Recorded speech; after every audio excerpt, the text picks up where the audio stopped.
Welcome, my amazing viewers. Thank you so much for joining me on my program today. I appreciate you wherever you are connecting from.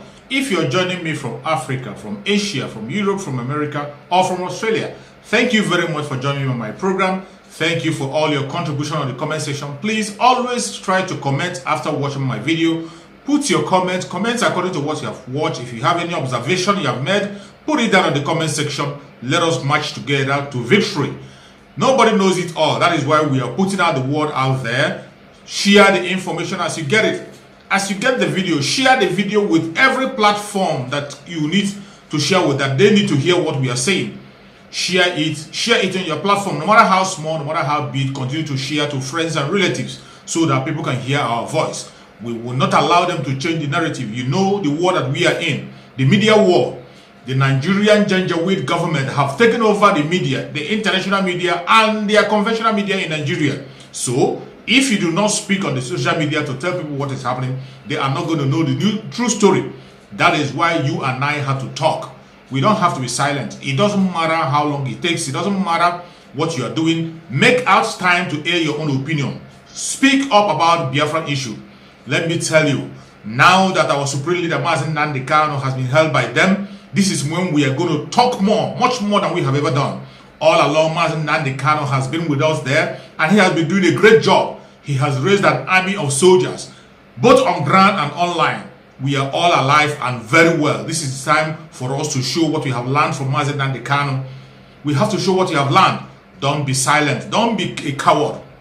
Don't be silent. Don't be weak. This is not the time to be weak. This is the time to speak more. If you have been spending 2 hours, this is the time you have to be spending 4 hours. If you have been doing a little, you have to add more effort. If you have not joined the struggle, this is the time you have to join the struggle. It doesn't matter where you are from. So long here for the southern part of Nigeria, every one of us have to come together, put our hands together and begin to speak up. This is the time for everybody from the southern part of Nigeria to add his or her own voice and speak up. Don't be silent. You don't have to be silent. You know, each time when they want to talk down on us, they tell us that we did not see the war. They tell us that we are kids. We don't know what has happened. We don't know anything about war. But let me tell you, those of us who are talking online, those of us who are young, we have seen all traces of war. We have seen something that is even more than war. We have seen a lot of it. There is no part of the war that we have not seen. We were born into it and we have been seeing it from the day we were born up to this very moment. We are still facing war in that very country called Nigeria. So don't be afraid of, don't let somebody to talk you down to tell you that you did not see war. Some of us who are younger have seen something that is worse than war. And some of us, most of us, since we were born, we have never known peace. We have never known peace. More especially those of us from the southeastern part of Nigeria. Since we are born, it has been on, the same oppression has been going on. It has been going on. So if anybody is coming there to tell you that you did not see war, do not mind them. For those of them who are talking trash and saying all manner of things, trying to change the narrative, we will not allow them to change the narrative. That is the most important thing, and that is the most reason why you have to be online to speak your voice. You have to be online to add your own opinion. If you cannot use your platform to speak, share the videos you get from Odudua and the videos you get from Biafra. There are a lot of people online speaking about the issue of Biafra. The things that are happening in that country called Nigeria, when you come across the video, share it to people. You never know who the video will go into his or her hands. That is why we have to stand strong and continue to speak our voice. We can continue to speak and say it the way it is. Don't allow anybody to talk down on you. They are carrying their propaganda, trying to twist the news, trying to say what is wrong. You can see the new thing that is trending online now. They are talking about Mazi Nnamdi Kanu jumping bail. That Mazi Nnamdi Kanu jumped bail. That is why they kidnapped him. Because he wasn't arrested. Extraordinary rendition. That is what they happened to Mazi Nnamdi Kanu. That is what happened to Mazi Nnamdi Kanu. Extraordinary rendition. And it is unacceptable in every part of the world. It is not done anywhere. Nigerian government broke all protocols, broke all international laws, broke all international rules, which have been broken for a very long time. And nobody cares about it. Nobody is talking about it. Now they have been bold to do it open. To break the international law open. To commit an extra rendition against our supreme leader Mazi Nnamdi Kanu. And we can never be silent. We can never be silent. Mazi Nnamdi Kanu has been innocent, 100% innocent. They have nothing against him.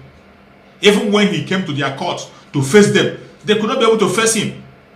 They could not be able to jail him. They could not be able to prosecute him. They could not be able to present any evidence against him until Mazi Nnamdi Kanu came out was granted bail. Mazi Nnamdi Kanu was granted bail from the Janjaweed court. He came out. He was preparing to come back to the court. What happened? What happened? They sent their soldiers to kill Mazi Nnamdi Kanu. They went to the house of Mazi Nnamdi Kanu. They mauled down people in the house. 28 people were done, including Jack, the dog, was killed.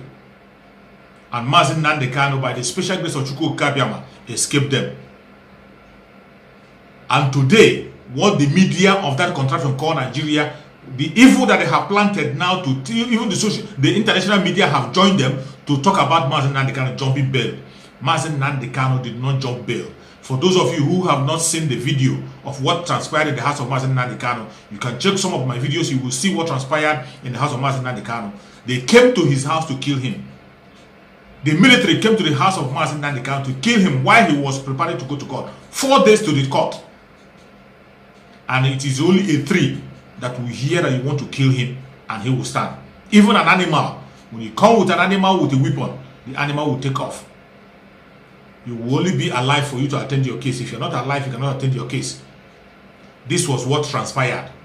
The military, the Nigerian government, through their military, came to the home of Mazi Nnamdi Kanu to kill him. And Mazi Nnamdi Kanu, by the special grace of God, escaped them. That was how Mazi Nnamdi Kanu is alive up to today. If not that Mazi Nnamdi Kanu took off, he would not be alive today to lead us to up to this very stage. He would not even be alive for us to be talking about him today. But Chukwu Kabiama kept him alive. He escaped them and he went to safety all this while. And since he went to safety, he is not hiding. He has been traveling to different countries of the world. He has been traveling to different countries of the world. He is not wanted anywhere. If you go to the FBI is not looking for him. The Interpol is not looking for him because his name is not there. The Interpol, you go online, you check about the Interpol, all the people who are looking for, their names and pictures are there. Mazi Nnamdi Kanu is not wanted by any country in the world except the Janjaweed government of Nigeria. Mazi Nnamdi Kanu is a free man. He has been moving about, doing his normal thing that he's doing, activism. Calling on the Janjaweed to let Biafrans go. That is what Mazi Nnamdi Kanu has been doing for the onset and nothing more. And they came after him to take his life. Mazi Nnamdi Kanu escaped for his life. He escaped for his life. Because you will only be alive before you can talk about a case. And today, the media of that country, the wicked media of that country called Nigeria, never mentioned about the attack in the home of Mazi Nnamdi Kanu. They never mention it. They pretend as if it never happened. When you see them putting up the news about the abduction of Mazi Nnamdi Kanu, they only say someone that escaped jail, that he escaped jail, that he jumped bail. The only thing you hear from them is that he jumped bail. Someone that jumped bail. Mazi Nnamdi Kanu at no time never jumped bail. He never missed their court one day. He never missed the court one day. He has his legal team well equipped on the ground, ready to carry out every operation. But as coward as they are, because they have nothing against him, they went to his house to kill him. Just like the proscription of IPOB. They proscribed IPOB. IPOB has sent an appeal for that proscription. The federal government have refused to hear the appeal. For how many years now they have refused to hear the appeal on the proscription of IPOB up to date. Up to date. And they are still bold. They are still bold to call IPOB a terrorist organization. Even the media is still promoting it with them. Why the case is still in the court. The hearing is still in the court and they refuse to come and hear the case. But the media is playing along with them. This is the war we are into.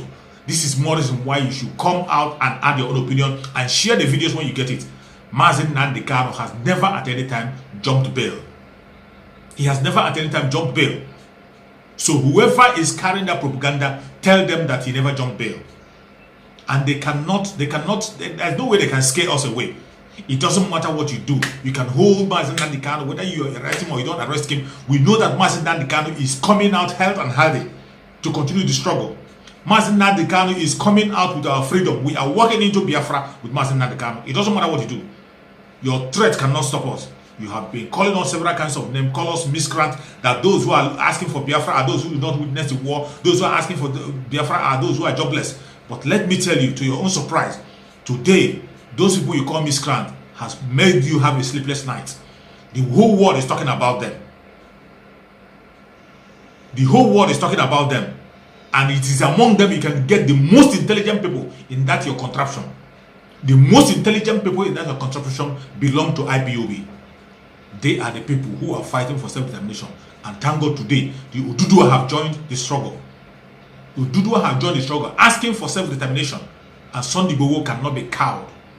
It doesn't matter what you do to him. You can raid his house for as many times as you like. It will not stop the Odudua struggle. You can see, after raiding his house, the protest still held in Lagos State. Even with your military and whatever, they held the protest in Lagos State. It is not business as usual. Odudua want to be free, and there is nothing any man can do than to offer Odudua their freedom. Biafra and Odudua must be free. It doesn't matter what you say. It doesn't matter what you do. It doesn't matter what you do. And for those of you who do not know why we are bold to talk about Biafra online, you don't know why we are talking about Biafra. You look at us as people who are jobless, who don't have anything doing. You are looking now, you don't know why, you don't see any reason for you to talk about Biafra. Don't worry. It is that you see the reason in your grave when the Biafran national anthem will be singing in your ear in your grave. Or the Odudua national anthem will be singing in your ear in your grave. That is when you will see the reason why you should have fought for Biafra or for Odudua, for your safety. They say we have not witnessed the war. We didn't witness the war. That is why. But every traces of that very war, everything that happened in the war, every traces, the war is still going on. The war did not even end. When you see them talking about war, as if the war has never ended. We were born into the war. Up to date, they are still fighting the war till now. They are still killing us till now. The war is still raging in that very contraption called Nigeria. The kind of death that is happening in Nigeria on a daily basis. Which country of the war, of this world where war is happening that lost that kind of amount of people? Is it the jet fighters that are flying on the air to bomb? Is it not happening in this day? It is still happening as we speak. As we speak, jets are flying all over, bombing people. Is that not what happens in the war? In war, you see people shooting. Don't you see shooting? Even on ordinary protests, you saw a child, a young girl was killed. A young girl was killed in ordinary protest. And you still be bold to come and tell the young people that they did not witness war. That is why they're asking for freedom. Okay, we didn't witness war, but I'm going to share with you a video of somebody who was a child soldier during the war. A child soldier during the Biafran war. He was a child soldier. I will give you the video to watch. Then you will see his own opinion on what he has to say. A child soldier during the Biafran war. Since you feel that we must have to witness the war before we can be able to fight for our freedom, there are some child soldiers who fought in the Civil War, and you will hear what they have to say and the story they have to tell you. A lesson that every one of us have to learn. For those who have not joined yet, let us watch the video. The program is State Affairs. I am Edmond Obilo. What are we looking at here? It's a war story. It's the story of a child soldier during the Nigerian Civil War. My guest is George Uchenna Obogu. Mr. Obogu, it's good to have you on State Affairs. You are welcome, Edmond. You are welcome. Thank you were a child soldier during the Biafran War. That's right. How were you recruited? I presented myself because that was the in thing. I saw I wanted to join the army. The opportunity came for us as children. So we had the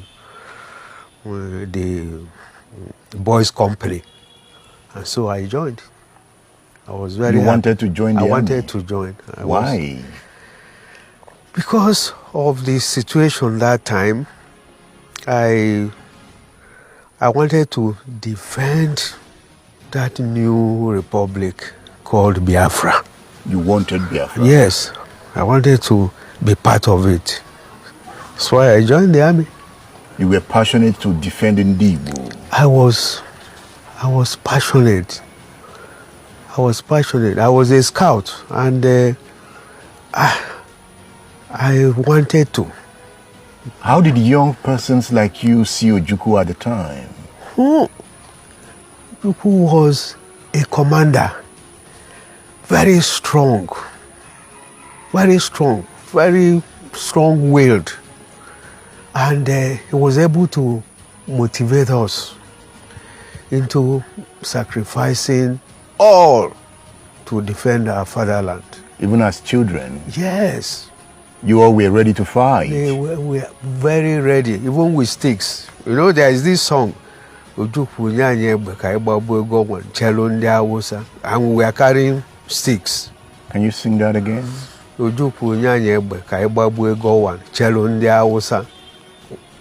Why India Hausa?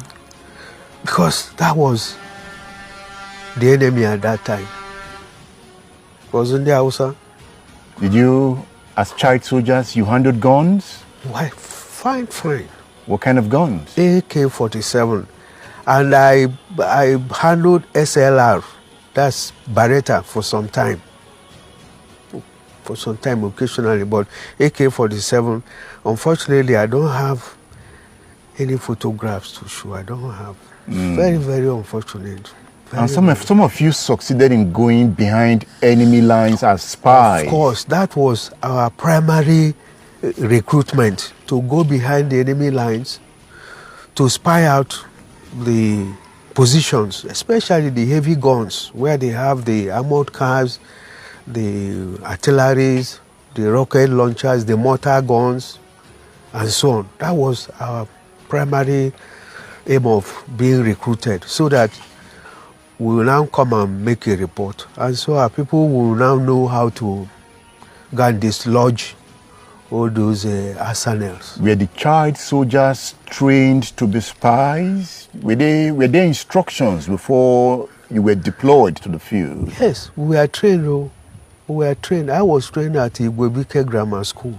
Igboho Grammar School is where today? At Oka. Oka? At Oka. Igboho Grammar School. That's where we were trained.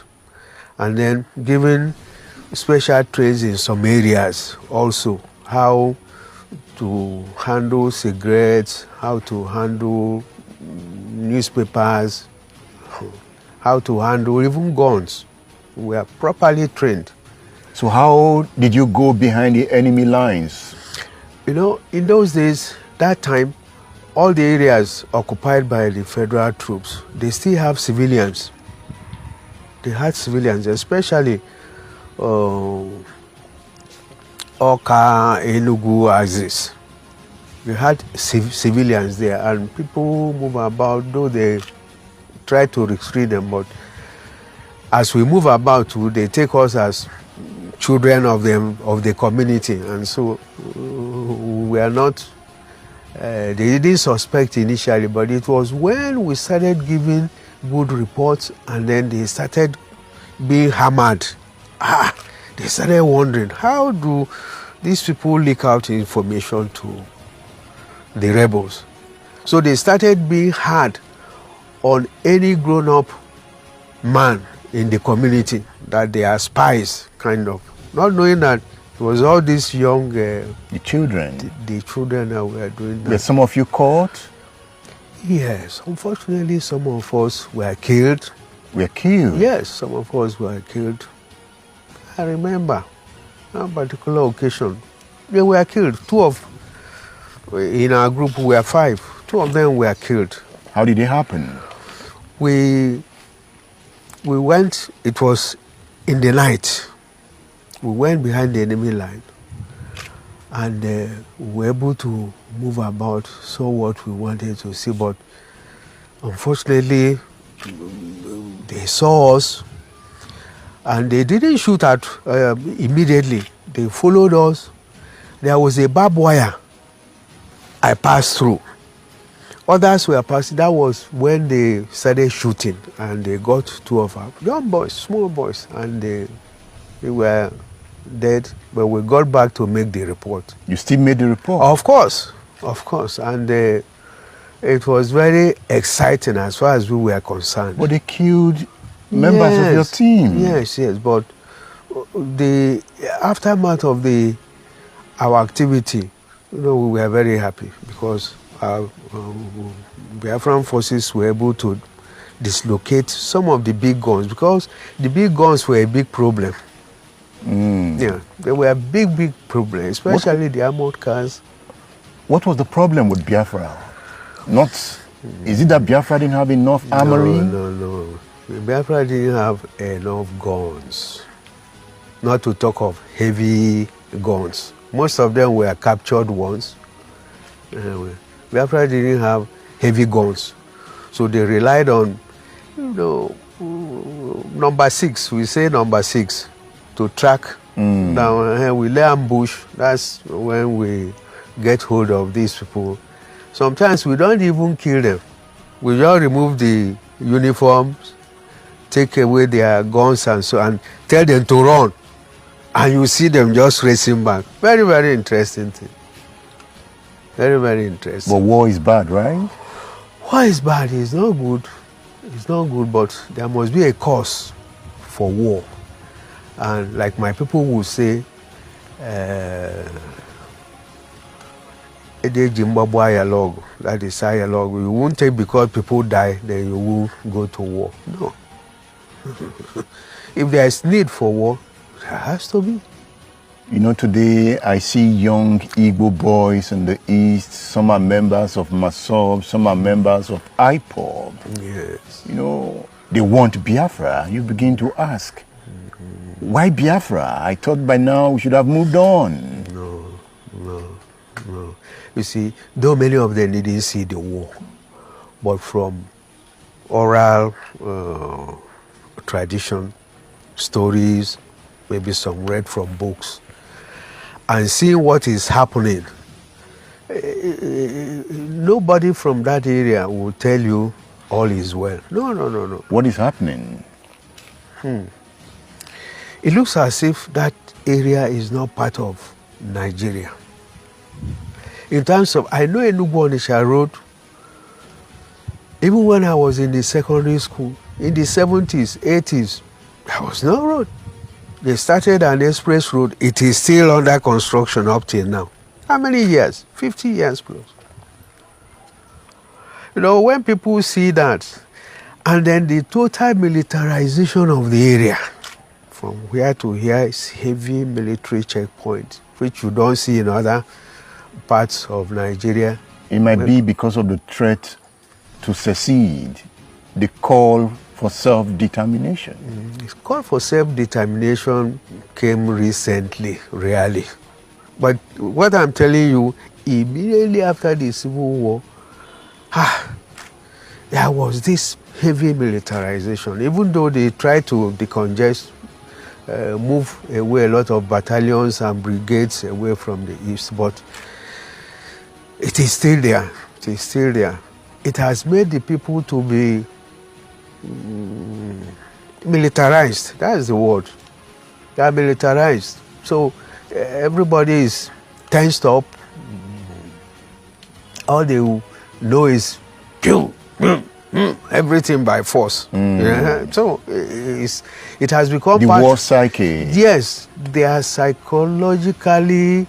They have been psychologically made to know or to believe that that is the way life should be, which is not like in the West.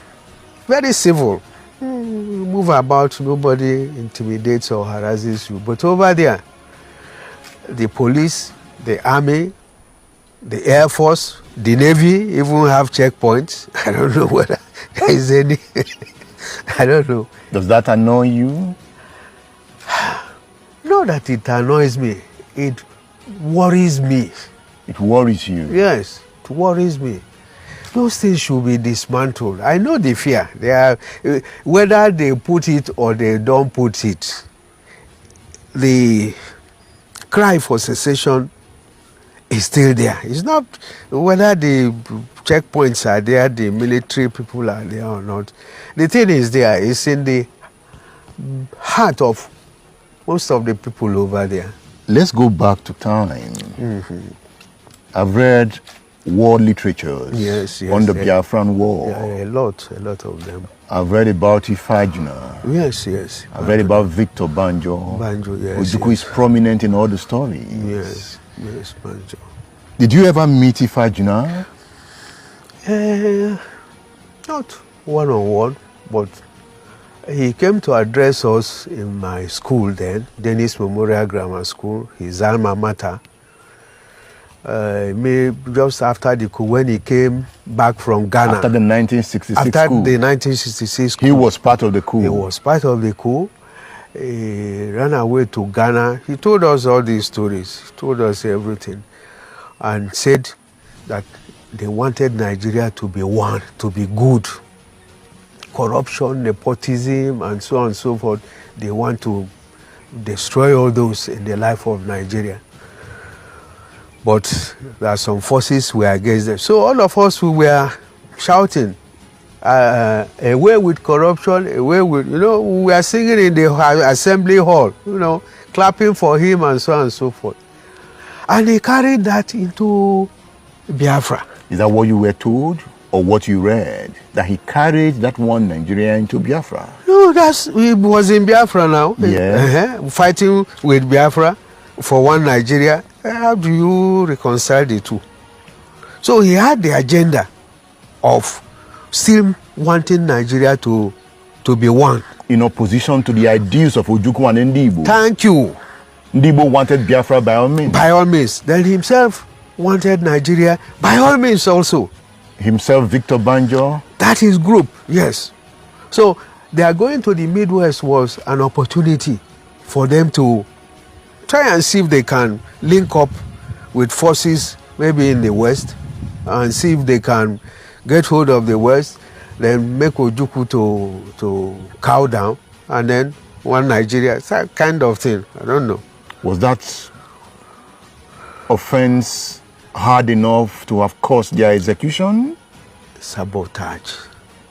Were they saboteurs in the true sense of the word? Because what happened in the Midwest was not what the original war plan. So they deviated from the plan? They deviated from the plan. The plan was to have a buffer zone, Republic of Benin. Just put it there. There was no Nigerian army stationed in Midwest then. So Biafra got in, wanted to recruit people in Republic of Benin, let them have their own army, so that before Nigeria can get closer to Biafra, they must have crossed Republic of Benin. But these people left what they were sent to do in the Midwest, and we are just marching towards Lagos. But they came back to Biafra. That's what we don't understand. Perhaps they had no ulterior motive. No, they had ulterior motives. They wouldn't have. Where are you going to, Ore? Going to Benin? Going to Ijebode? What are you looking for there? Biafra didn't want anything to do in Ijebode. Some feel as if he will sabotage the war. What do you think? No, he didn't, because his defection was towards the end. When he saw that there was no way, and he was falling out with the administration of Ojukwu in terms of agreeing to, Zik is a diplomat, is a soft somebody. He can go and bow to whoever is his enemy.